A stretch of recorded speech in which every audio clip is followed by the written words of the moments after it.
I've paid as little as 40,000 for a property, and I've also, paid up to I think 160 for a property. So it varies, but I think the burr market here is really good. So even when investors are struggling in other places across the country, I'm still able to burr and, do a perfect burr actually, where I have zero left in the deal.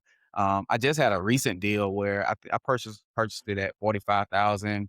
I think I put about 38 into it. It appraised at 138 and I'm getting 1,400 in rent. So I think cash flow on that property alone is I think $490 if I'm not mistaken. Wow. And so I'm all in at $0, of my own cash and stuff. Welcome to the Real Estate Pros Show, where we interview real estate investing professionals from coast to coast, as well as the service providers that serve the real estate investing industry.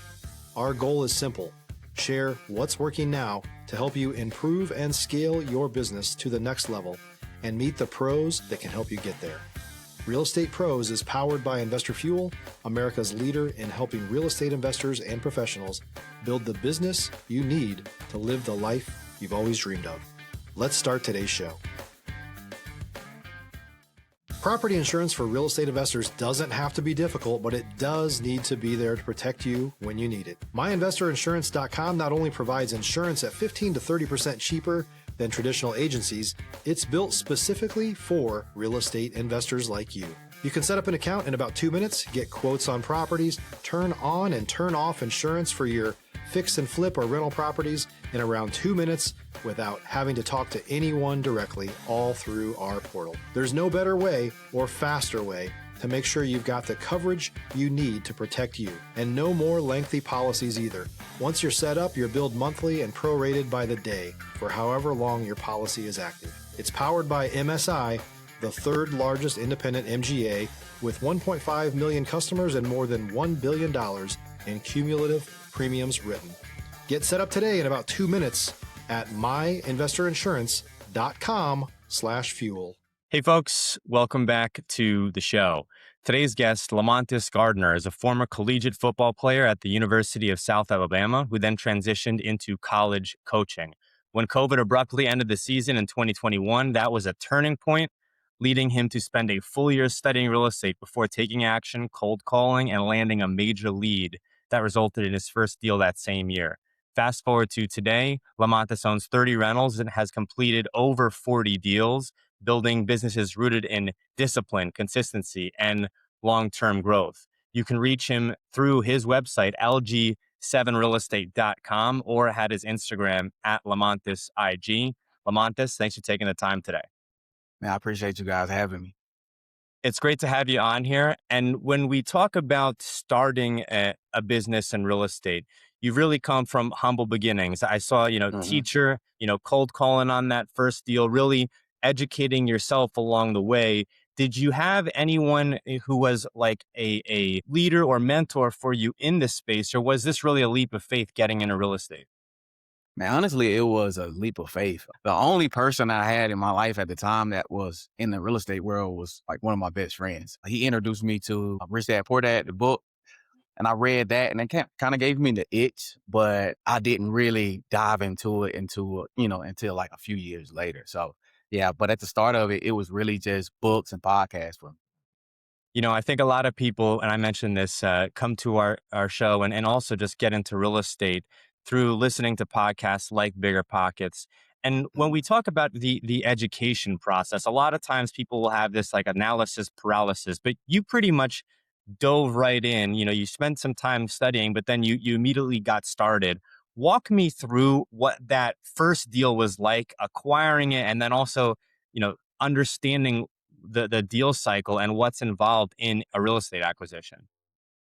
Yeah, so that first deal, I just made a few cold calls, just took a leap of faith. I don't even think I didn't have a list or anything like that. I was just looking at like the lot lines on I think on PropStream. I was looking at lot lines and I just went down each property and just start making calls.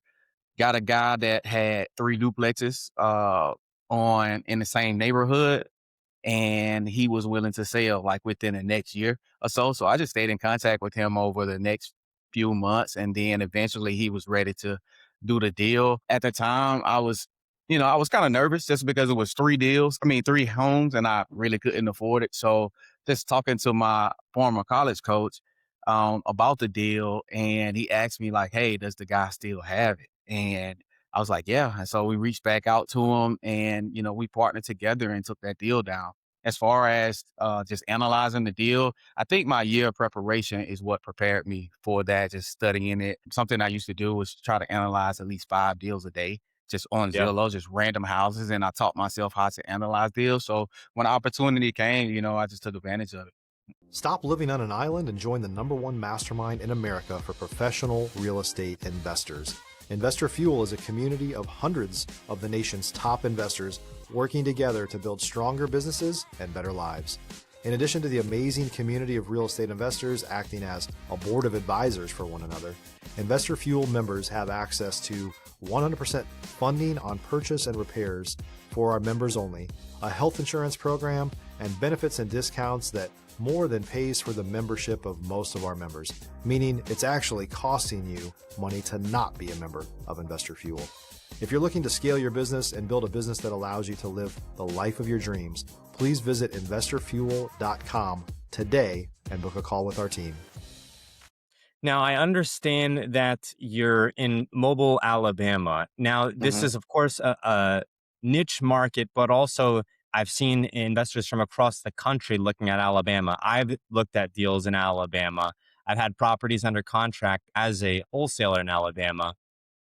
And it's one of these places where there's a lot of interest, but there's also a lower cost to entry to where you can kind of Yeah. thread that needle and get faster into the on ramp of real estate investing than say if you were in the coasts. How has been living in Mobile, Alabama, and doing deals out there impacted your real estate journey? It's been great for me. I don't think Mobile is like this huge market that a lot of people, are investing in just right now. But it's starting to ramp up. But like you said, the barrier to entry is pretty low, which allows me to move at a faster rate. I think the thing that we may not have is the appreciation play. But when I'm buying them low and doing bird deals, going, 75% loan to value. So my equity is pretty strong in every deal that I do. But I think it's been great so far, man. And it's allowed me to, go at the rate that I've been able to go at. Now, from 2021 until today, 30 rentals in the portfolio. Mhm. Was that very intentional? Were you looking at, hey, I'm going to have 30 by 2026? Or was this really a progression and, the chips fell in line?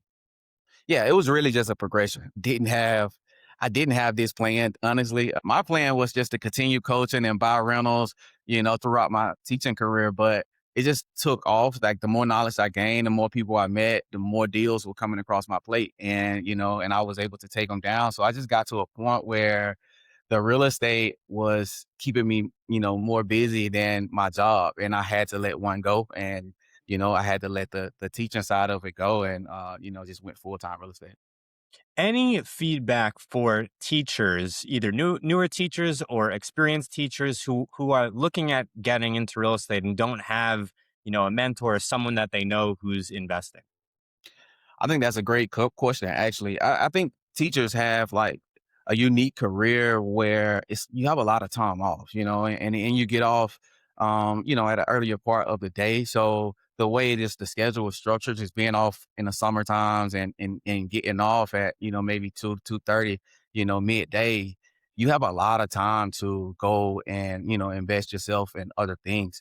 Or whether it's studying or, just meeting up with people, me getting that property. So for me, it was first, just aligning my, financial structure and preparing myself. And then secondly, just taking that time that I had allotted in the summertime and, in the latter part of the day, and just taking advantage of that time to go and meet with realtors, or meet at properties and talk to contractors and different things like that. So, my advice to, a teacher is just take advantage of that off time that you do have, whether it's after work or especially in the summer where you have like 3 months free. So I think it's the perfect career to go and tackle something else that you may be interested in.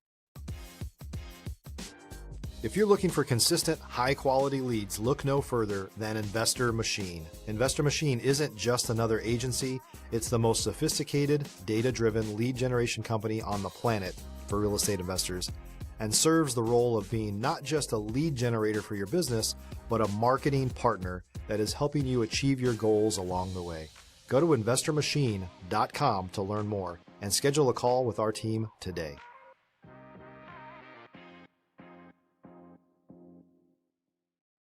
Yeah, I mean, when we talk about having some, free time, a stretch of a couple months, you can really dive in to really any number of passions. But with real estate Mhm. specifically, I do feel like it does require some level of like an all out effort. You might not Yeah. acquire your first deal over the summer, but you can Mhm. dive in deep enough to where you have like a base layer of foundation, and it won't be as much of a tall task, because when you're on the outside looking in, it almost seems like an endless sea of, hey, what do I got to learn? How do I do this? What's the process like here? It can be, uh, very difficult. You have this analysis paralysis when just starting. I speak with a lot of folks, and myself included, who are in that boat.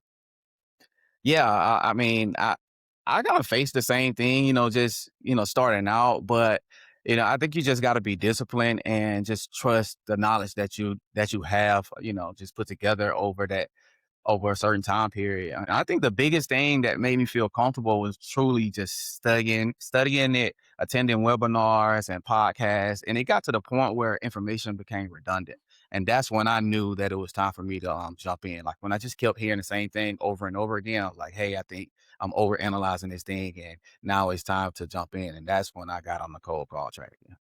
I want to get into the weeds a little bit here, into Mhm. Mobile, Alabama. Walk me through what the market is like. What does a single family home cost for in Mobile, Alabama? And then, what's a typical acquisition price of a off market property?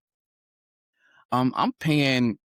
Man, I've paid as little as 40,000 for a property, and I've also, paid up to I think 160 for a property. So it varies, but I think the burr market here is really good. So even when investors are struggling in other places across the country, I'm still able to burr and do a perfect burr actually. Where I have zero left in the deal.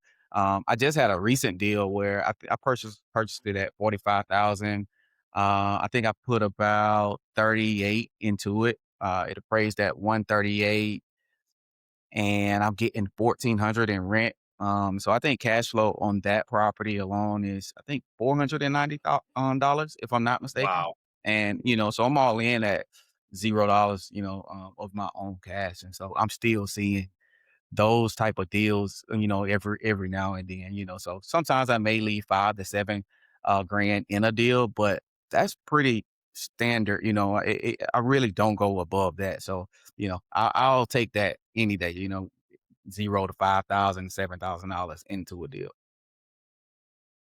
Now, when we talk about acquisition in Mobile, Alabama, for newer investors, I don't want to create competition for you, but maybe if we can give away some of Yeah. the gold out here. If folks are looking at deals, would you recommend, starting, for instance, the same way that you did with cold calling and maybe looking for off market deals? Or are there deals, on market, on the MLS, where folks could maybe find a rental that does cash flow? Where would you start if you were starting all over again in Mobile, Alabama? I think for someone that's new in the market, I think it's very possible to start on the market. Honestly, I've bought 2 deals in the last 3 months on the market. I didn't offer at the asking price, but I just took a shot and made an offer and got it accepted. So I think that's a way, utilizing wholesalers here or just cold calling like we spoke about earlier. I think the advantage that I have in this market is just being from here and knowing most people here in the city. So, I know a lot of wholesalers, realtors. I do marketing of my own and just working with realtors on the market, which, I think gives me an advantage. And also in Mobile, I think you have to know like, cause you can go on the market and see, what you think is a deal, but that neighborhood may not be as great. So I think, that's important as well. Like knowing the different streets, the different neighborhoods, and where to stay away from. And I have a good idea of where and where not to invest within the market. If you're a new or newer real estate investor looking to launch or grow your real estate investing business, please check out Investor Fuel Club. It's a coaching community, but unlike anything you've ever seen before. And you can actually partner with members of our mastermind from coast to coast on deals right in your market. There's no better opportunity to build a consistent business than to literally partner with pros to help you avoid costly mistakes, avoid the need for capital to do deals, and help you eliminate your fears as you're starting your business. Learn more about Investor Fuel Club at investorfuel.com/club. Yeah, I mean, that's a great point. I speak with a lot of investors and lenders who do this remotely.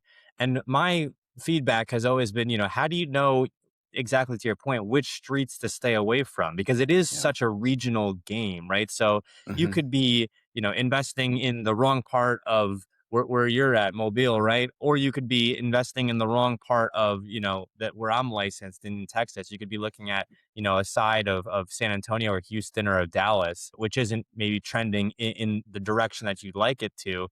And it could maybe pencil from what you're seeing, but then knowing where things are going, it might not be the best investment.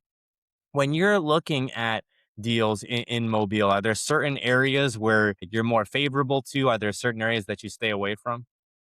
Yeah, for sure. I have my zip codes for sure, and within those zip codes, some zip codes are bigger than others. So, just knowing like within the zip code what neighborhoods or parts of town to just stay away from. Like I said, I'm from here, so I got a pretty good idea of where I will and won't, buy properties at. So, I get deals all the time sent to me, but I just won't invest there because don't see really a upside. So my biggest thing when I'm, just purchasing a house, like, is it in a decent area? Especially if I'm going to rent it out, is it in a decent area? Will I get the ARV that I'm looking for after I fix it up?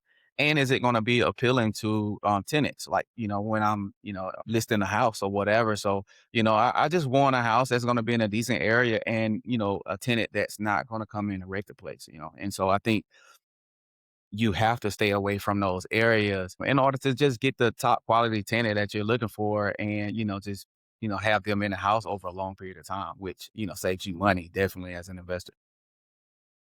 I mean, yeah, when we talk about a year-to-year lease, if you have a good tenant in there, that can be a huge, factor. And certainly having someone who's not a good tenant or doesn't pay on time or who's squatting, right? This can Right. really hurt margins.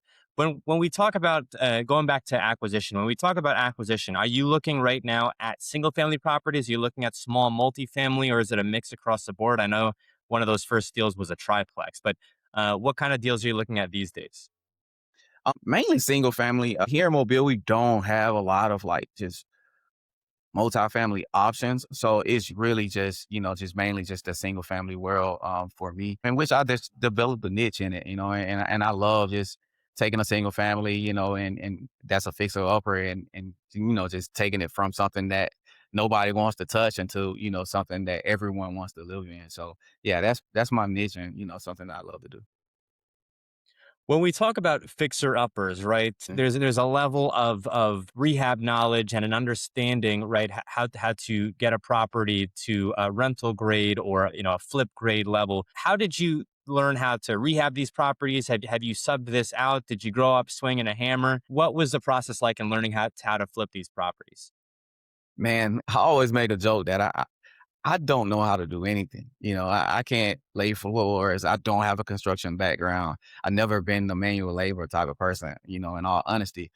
But I think the first flip I did it with a partner, a friend of mine. And, I was learning from him in the process. I read a few books on renovations. I think it was a book by Jay Scott, the flipping book, that taught me just how to price things out. And I just think over time, I just, got better and better at it, working with different contractors and to the point where now I, just have a crew that really I can call my own. I don't necessarily like, they're not W-2 employees, but 1099, but we've been working together for probably 3 years going, now just because my deal flow is pretty good. So, we've been sticking together since I think 2021. I mean, well, We not are coming up 2021, but 2022. I'm sorry. we are coming up on time here. Any Mhm. new projects that you're working on, or how can our audience reach out to you if maybe they've got a deal in Mobile, or if they'd like to get your feedback on something that they have working? Yeah, it for me, it's just all real estate. I already bought 2 projects this year so far, but I'm always buying. So, if anyone wants to reach out to me, I'm on Instagram. You can just search it by my name, Lamontis Gardner, and I'm pretty sure you'll be able to find me that way. And I have a Facebook page at LG7 Real Estate. So you can reach me there as well. Lamontis, thanks for taking the time today. Thanks for coming on the show. Man, I thank you for having me.